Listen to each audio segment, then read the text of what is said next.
I was fishing on my own private lake when the HOA cops showed up out of nowhere, flashing badges like they owned the place. They slapped me with a fine, saying I had no right to fish there. But the real mistake? Messing with the Waterway Supervisor. What happened next was a battle I never saw coming, and it changed everything. I was out on my own lake, just me and the fishing pole. The sun was setting, casting golden streaks across the water, and for once, everything felt peaceful. This lake wasn't some public spot or community pond. It was mine. I built this place with my own hands, fought tooth and nail for the land, and I wasn't about to be told I couldn't fish there. Then the black trucks showed up. I heard the engines before I saw them, 3 of them rolling down my gravel driveway, dust kicking up in their wake. They didn't slow down. The windows rolled down and 2 men stepped out, badges hanging from their necks like they were actual cops. HOA enforcement, one said, his voice clipped and official. I blinked. Enforcement? Here? On my property? I raised my fishing pole slightly, ready to explain. Before I could say anything, one of them waved a paper in my face. "You're fishing without a permit," he said. "That's a violation of HOA rules. We're issuing you a citation." My mind reeled. "This is my lake," I said. "My property. There is no permit needed." He smirked like I was the fool. "It doesn't matter. The HOA has jurisdiction over this lake. You need a permit. You didn't get one." I felt the anger rise, but tried to keep calm. "You're trespassing on private property right now." One of the men stepped forward, voice low. "Step away from the water, sir. You're being fined, and if you don't comply, we'll confiscate your fishing gear." I looked at my pole, the lure dangling from the line, and then back at them. The whole situation was absurd, but I wasn't going to back down. "I won't leave," I said steady. "I'm fishing on my land." The officer sighed, pulled out a ticket book, and began scribbling. "Fines $500. Pay up or face further penalties." I felt my jaw tighten. I didn't argue anymore.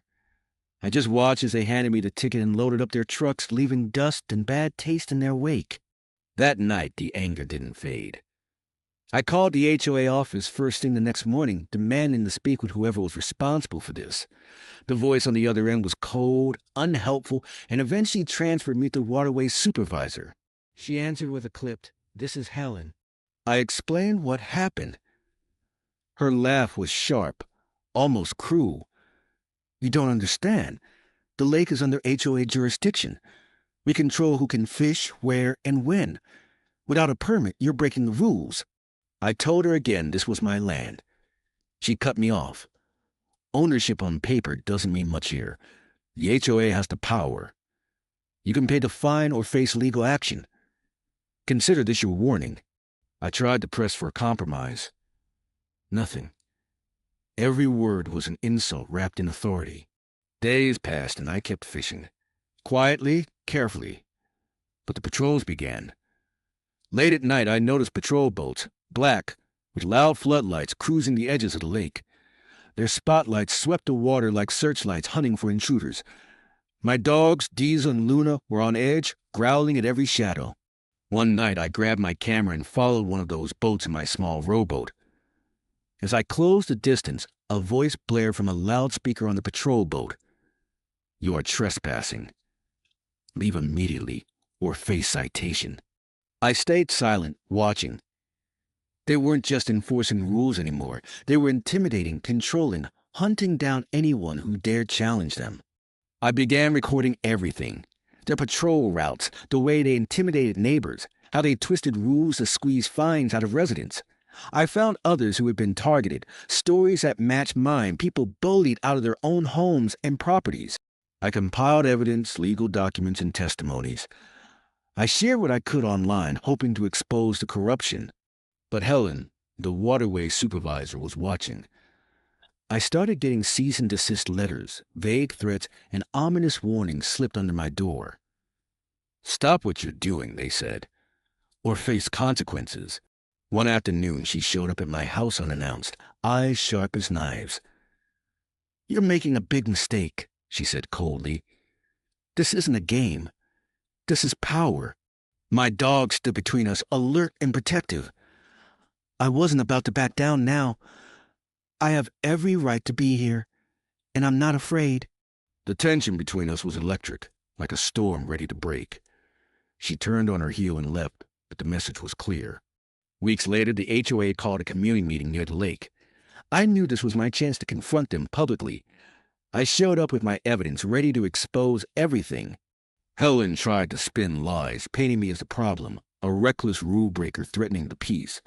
Voices rose, tempers flared, and the crowd grew restless. Suddenly, from the water, Helen's patrol boat appeared, engines roaring. It circled the gathering, shining floodlights and blaring warnings to disperse. But I was ready. Friends, neighbors, and even some former skeptics stood with me. Diesel and Luna barked, fierce and loyal, while cameras captured every moment. The confrontation was tense. Words turned to shouts. The patrol boat edged closer, trying to intimidate us, but the crowd held firm. In the end, the HOA's grip on the lake weakened. The fines were dropped. Patrol stopped. Helen's authority was questioned, and residents began reclaiming their rights. But the lesson stayed with me. Power can be wielded like a weapon, even by those meant to protect the community.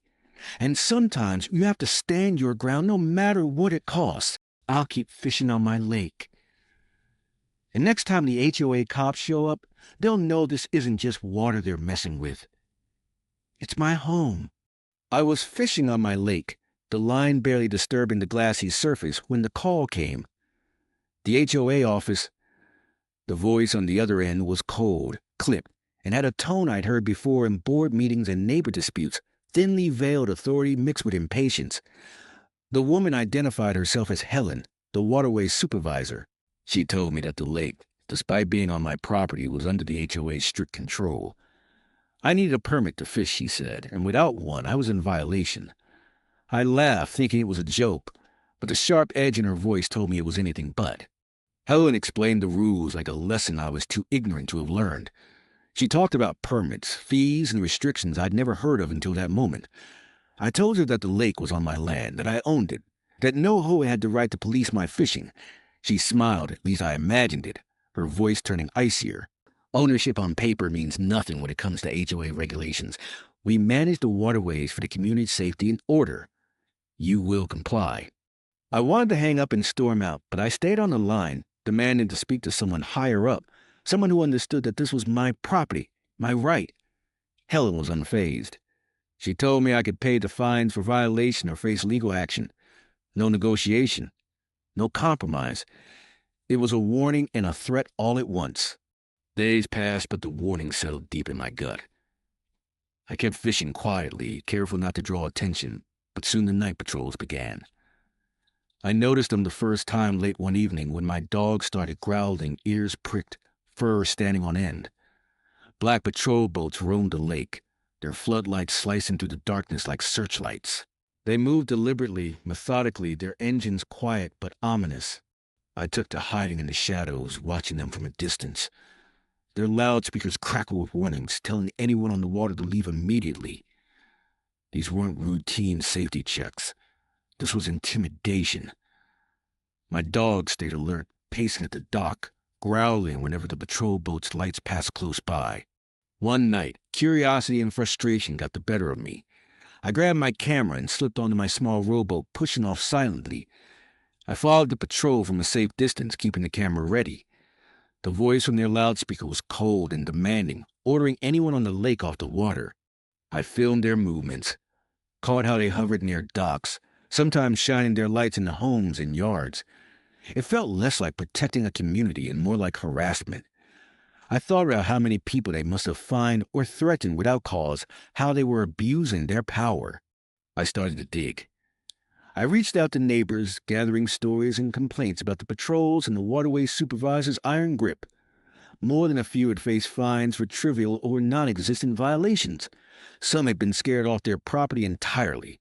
I compiled videos, pictures, and witness statements, building a case, not just for myself, but for anyone the HOA had tried to bully. That's when the threats began. I found a letter slipped under my door one morning, a cease and desist from the HOA's lawyer. Stop filming, it read. Stop harassing the HOA and its representatives. Failure to comply will result in legal action. The message was clear. I was poking a hornet's nest. The Waterway Supervisor herself made an appearance one afternoon, standing at the edge of my driveway with a smile that didn't reach her eyes. "You don't understand what you're up against," she said softly, but the menace in her tone was unmistakable. "This isn't about fishing. This is about control. If you keep pushing, you'll lose more than a fine." My dogs growled low, muscles tense at her approach. I stood my ground. "I'm not backing down. This is my home." She turned and walked away, leaving a chill in her wake. The HOA called a community meeting soon after, held in the park near the lake. I knew this was my chance to expose the truth. I brought my evidence, videos of the patrol boats, copies of the fine notices, statements from neighbors, and the lawyer's threatening letter. I spoke passionately, telling the crowd what was really happening, how the HOA was abusing its power, turning a private lake into a police state. Helen tried to interrupt, tried to spin the story her way, claiming the HOA was maintaining order and protecting property values. But the room wasn't buying it. Voices rose in support of me, neighbors speaking up about their own run-ins with the patrols. Suddenly, the patrol boat appeared on the lake, circling the shoreline and flashing its lights across the crowd. The loudspeaker blared warnings for everyone to disperse. But this time we weren't afraid. My friends and neighbors stood firm, cameras rolling, dogs barking in defiance. The tension crackled like electricity in the air. The patrol boat's engines roared, but the crowd didn't budge. I felt the weight of the moment, the fight for control, for justice, for the right to enjoy our own land. Eventually, the patrol boat pulled away, and the meeting continued. The HOA's grip was slipping, the community waking up to the truth. In the weeks that followed, the fines stopped, the patrols became less frequent, and the Waterway Supervisor's power waned. But the scars remained, a reminder that even in places meant to be safe, power can be abused, and you have to be ready to fight to protect what's yours. I still fish on my lake under open skies with my dogs by my side. And I never forget the lesson Helen taught me, the cost of standing up and the price of silence. The black patrol boat glided silently across the surface of my lake under the cloak of darkness, its floodlights piercing through the thick shadows that hugged the shoreline. My dogs growled low in the distance, their ears perked, alert to the intrusion. I stood at the edge of the dock, heart pounding, watching the way those lights swept over my property like searchlights hunting for trespassers. This was no casual patrol. It felt like a hunt, and I was the prey. For weeks I had been doing this. Cruising my lake in the dead of night, shining those harsh lights, broadcasting warnings over a crackling loudspeaker, warnings I wasn't about to obey. "You are trespassing. Leave the water immediately or face citation," the voice barked, cold and mechanical. I was fishing on my own lake, yet somehow the HOA cops had declared me an outlaw. I had no choice but to act. I grabbed my camera and slipped into my small rowboat, the night air thick and electric. My dogs followed close behind, restless and protective. I kept my distance, but stayed close enough to capture every move. Their patrol wasn't about safety. It was intimidation, pure and simple. The boat's engines hummed low, their operators alert and ready. I saw the Waterway Supervisor, Helen, standing on the deck, eyes sharp and calculating as she surveyed the shoreline. Her grip on this place was tighter than I'd ever imagined. She wasn't just enforcing rules. She was controlling the lake like a tyrant, bending every regulation to her will. As the boat came closer, the loudspeaker crackled again. "Leave now or be fined." I stayed silent, gripping my camera tighter, recording every moment. This was evidence, the proof I needed to expose the corruption. The patrol circled, lights sweeping over docks, homes, and boats as if searching for anyone brave enough to defy them. My dogs barked furiously from the shore, a warning that rippled through the night air. I felt a surge of anger. My peaceful sanctuary had become a battleground. I followed the boat cautiously, careful not to provoke them, but determined to document their every move. I noticed how the patrol selectively targeted certain residents, harassing those who dared speak out against the HOA. Some neighbors had already been fined hundreds of dollars for violations that made no sense. Fishing without a permit, unauthorized dock access. Noise complaints at dawn. I wasn't just fighting for myself anymore. This was about standing up for everyone who called this place home. The next morning, I shared my footage with a few trusted neighbors. Faces filled with frustration and fear mirrored mine. They told stories of similar harassment, of threats and intimidation from Helen and her enforcers. It was worse than I'd imagined, a systematic effort to tighten control, to squeeze money out of anyone who resisted. I started organizing.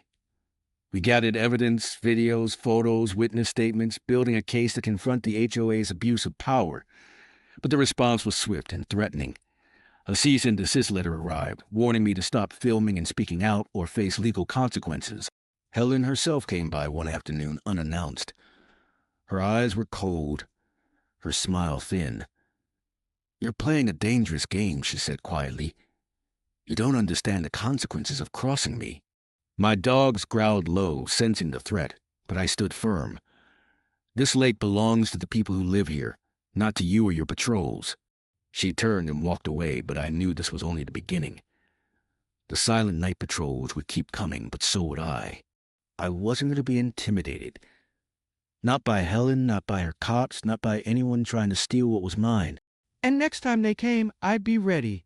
The letters started arriving a week after I began filming the patrol boats on my lake. Thick envelopes stamped with the HOA's official seal, each one containing a warning, a demand, or a thinly veiled threat. The first was a cease and desist order, demanding I stop all recordings and public sharing of any OA activity.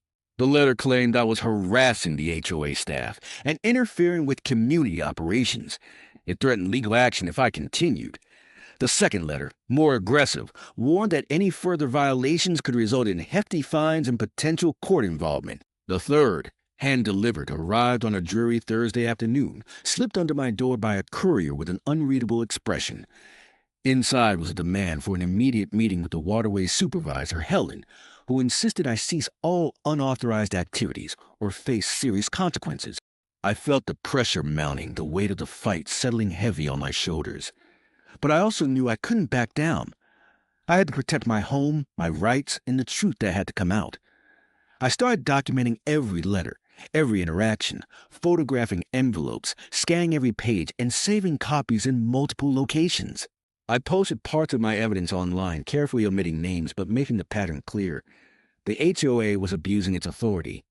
My K9s, Diesel, and Luna were restless. They sensed the tension in the air and stayed close, alert to any strangers approaching my property. They growled at the occasional car that slowed suspiciously outside my gate, barking fiercely when unfamiliar figures appeared near the lake's edge.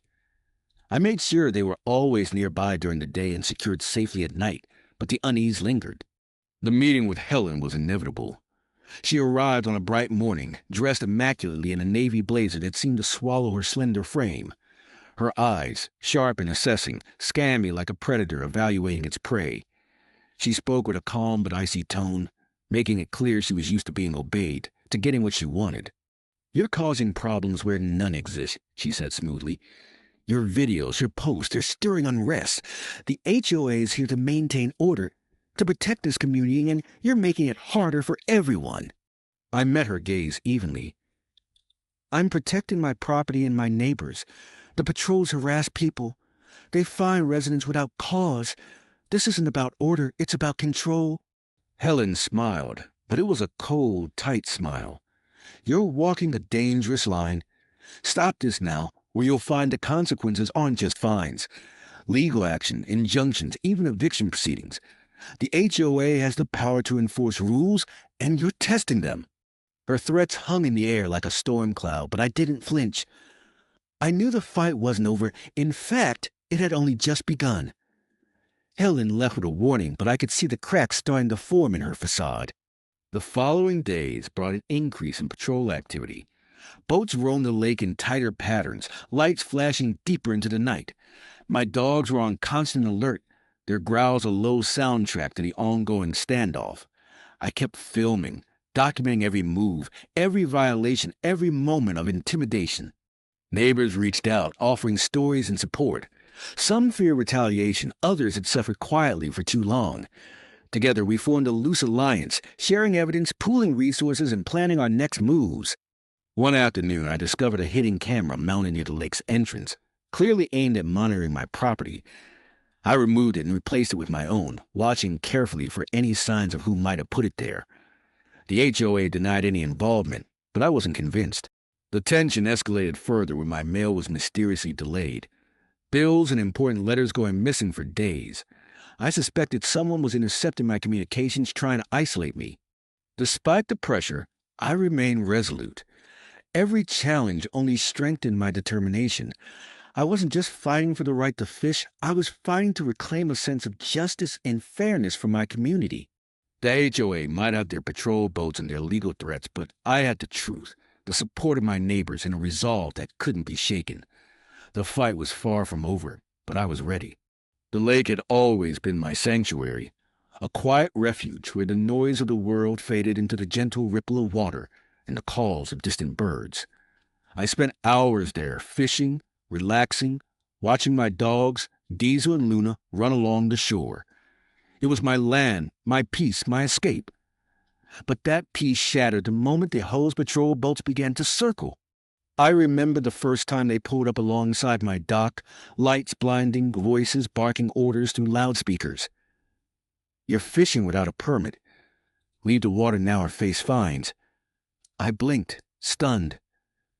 My own lake, where I'd spent years building and caring for, was suddenly off limits unless I paid a fee to a group of self-appointed enforcers. Their so-called Waterway Supervisor, Helen, was ruthless. Her smile was cold, her threats sharp. She told me I was breaking the rules, that the HOA had jurisdiction over the lake, that my ownership didn't mean squat without their permission. Days turned to weeks. The patrols grew more frequent, more aggressive. At night, their boats prowled like sharks, floodlights slicing through the darkness, searching for anyone daring to defy them. The intimidation was palpable. Diesel and Luna growled incessantly, muscles tense, ready to defend what was ours. I filmed everything. Each violation, each harassment, every unfair citation issued to neighbors who stood up as I did. Helen's threats escalated. She warned me off, threatened legal action, fines, even eviction from my own property. Letters arrived, cold and official, demanding I cease all unauthorized activities. I refused to back down. Then came the community meeting, the moment everything came to a head. Neighbors filled the park near the lake, tension hanging thick in the air. I presented my evidence, videos of patrol abuses, statements from harassed residents, copies of the legal threats. Helen stood across from me, trying to spin lies, claiming she was maintaining order and protecting us all. But the crowd saw through it. Voices rose in anger and frustration. Suddenly, the patrol boat appeared on the lake, its engines roaring, floodlights aimed at the gathering crowd. The loudspeaker boomed warnings to disperse. But this time we stood firm. Diesel and Luna barked defiantly, and neighbors raised their voices in protest. The tension exploded, a raw battle for control of what should have been ours all along. The patrol boat backed down, the grip of the HOA weakened. The fines stopped. The harassment faded. Helen's power slipped away like shadows at dawn. I returned to my dock, cast my line into the calm water, and breathed deep. The lake was mine again, my sanctuary restored. But I never forgot what it took to fight for it. The courage to stand up, the will to resist, and the loyalty of those who stood by me when the darkness closed in.